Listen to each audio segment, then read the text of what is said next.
This is Afghanistan's largest pipeline mega project, which spans over 1,800 kilometers in length and costs around $10 billion to make. The project is expected to generate millions of dollars in revenue, and with thousands of employees working on its construction, the Trans-Afghanistan pipeline is nothing short of extraordinary. But what exactly is this pipeline for, and what makes it so special? The Trans-Afghanistan pipeline, also known as the Peace Pipeline, is a groundbreaking project that aims to transport natural gas from the Galkanish gas field in Turkmenistan through Afghanistan's major provinces, as well as Pakistan and India. It has a span of approximately 1,800 kilometers and is set to become a critical infrastructure project for the countries involved, providing them with energy security and assisting in economic development. Despite facing several challenges, the project has made considerable progress in recent years, thanks to the combined efforts of the participating countries. But what exactly does this pipeline do? The pipeline was designed to transport approximately 33 billion cubic meters of natural gas per year from Turkmenistan to 3 other countries. But the pipeline is doing more than just supplying gas, as it's also generating revenue for Afghanistan and Pakistan through this process. Pakistan and Afghanistan are constantly trying to improve their economy with limited resources, but a project this huge will have a larger impact than you might think, as it will speed up economic growth by creating jobs, promoting trade, and developing stronger bonds between the neighboring states. But surprisingly, this mega project has a deeper history than you would expect, with it being first started in the 1990s with the goal of trading Turkmenistan's natural gas to earn revenue from neighboring countries including Afghanistan, Pakistan, and India. While the main idea at first was to build a gas transmission line that ran from Turkmenistan all the way to India, the proposal ended up facing numerous challenges due to security issues. But luckily, the project's progress accelerated in 2003 with the financial support of the Asian Development Bank. Eventually, the pipeline's progress was growing at such an unexpected speed that an agreement had to be signed by all 4 countries to prove their commitment. Naturally, this led major energy companies from Turkmenistan, Afghanistan, Pakistan, and India to offer their expertise in order to prevent as many mistakes as possible. From there, construction on the project first began in Turkmenistan on December 13th, 2015, and then carried over to the Afghan side in 2018,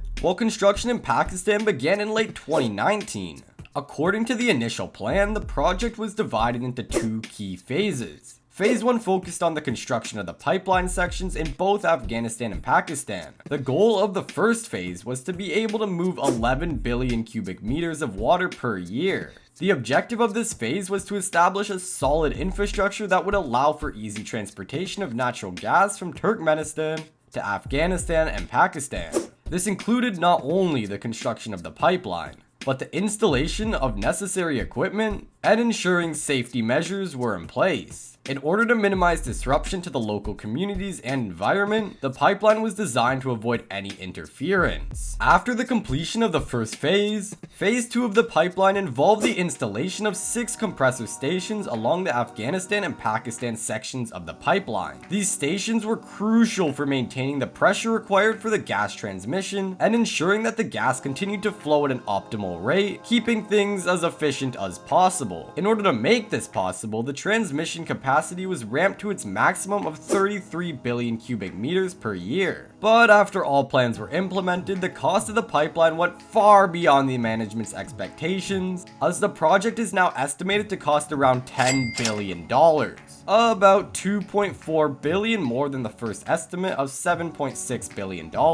This caused Afghanistan issues with funding their side of the project, as they introduced external banking establishments to provide funding where needed. Once Afghanistan's plans were officially in place, it was time for the other 3 countries to pitch in their share, with Turkmenistan being provided a $700 million loan from the Islamic Development Bank. Meanwhile, the other participating countries chipped in an initial investment of $200 million, but despite the early funding, the project faced significant financial challenges. The challenge of successful energy projects like the pipeline resulted in a number of critical government issues that made it hard for all the countries to hold up their end of the bargain. In addition, the project is facing unexpected costs and delays. Due to the project involving multiple countries with different currencies, fluctuations in exchange rates affected the cost of the project and its profitability, making government officials hesitant to invest more funds in the project. Although the construction of this pipeline only consists of 2 phases, the project is far more complicated than it looks. You see, building a gas pipeline is by no means an easy task, let alone building the largest one in the entire country. The construction process starts by placing storage areas alongside the path of the gas pipeline, making it easier for workers to build along without there being a risk of resource shortage. Using the storages that are filled with all kinds of equipment, the excavation process begins. This is where the trench for the pipeline is dug, and considering a lot of Afghanistan's construction excavators date back to as far as the 1960s, this was definitely no easy task, especially when you consider that the pipeline is 56 inches in diameter. Once the trench is complete, segments of the pipeline are transported onto the site and lined up alongside the trench where they will be constructed. They are then welded together and inspected multiple times to confirm the quality of the pipes. However, Afghanistan had it easier than other countries. Considering Afghanistan is building through the desert, there really aren't that many terrain obstacles they have to come through. Other countries, on the other hand, have possibilities to come across wetlands, roads, rivers, and even large highways. Since Afghanistan is building this project in the desert, it's extremely likely that tons of sand will get in the pipeline during the construction process, and in order to prevent this, a method called pigging is used by sending a device inside the pipeline to scrape every last inch of sand off the sides. So with all of these complicated steps, how do they confirm the pipeline is finally ready to be operated? This is tested by withdrawing millions of gallons of water from rivers and transporting it through the pipes. And if the pipeline faces no issues during this process, then it's considered operational. However, extra precautions are often taken by testing the air for moisture once the water is extracted. But even then, workers must be 100% sure the pipeline is dry before it can transport natural gas. But what exactly is this project doing to benefit those around the pipeline? First off, the pipeline is expected to benefit over 1.5 billion people across Afghanistan, Pakistan, and India collectively through the long-term energy security the project will provide. In the long run, this will hugely benefit the power generation systems that work to support industries from gas. Afghanistan is also looking to provide large quantities of gas to households in the central and southern provinces of the country, providing even more stability to its residents. Now, you might think the benefits of the pipeline stop at providing gas to large industries and homes, but you'd be wrong. See, Afghanistan has what many consider to be an agriculture-based economy, meaning the country receives huge economic growth mainly through farming operations. To assist this, the pipeline aims to potentially be capable of producing fertilizers for the country with the hopes of increasing farming output. Some could say that the instability in South Asian states has negatively affected the project as a whole, and it's possibly for this reason that the pipeline is facing significant security challenges. The conflict that the regions involved have experienced in the past few decades has arguably made the implementation of local projects a near impossible task. Despite these risks, measures have been taken to ensure the project's security, as partner countries have been assigned to protect all assets related to the project. Due to these factors, however, reaching the end of this project is by no means an easy task, with seemingly constant and never-ending problems arising. The project has been under construction for more than 20 years, and these financial difficulties have hugely affected and delayed its completion. But while all current issues will hopefully be resolved in the very near future, only time can really tell. So if you want to stay updated on this project and others like it, make sure to subscribe and click this video on the screen.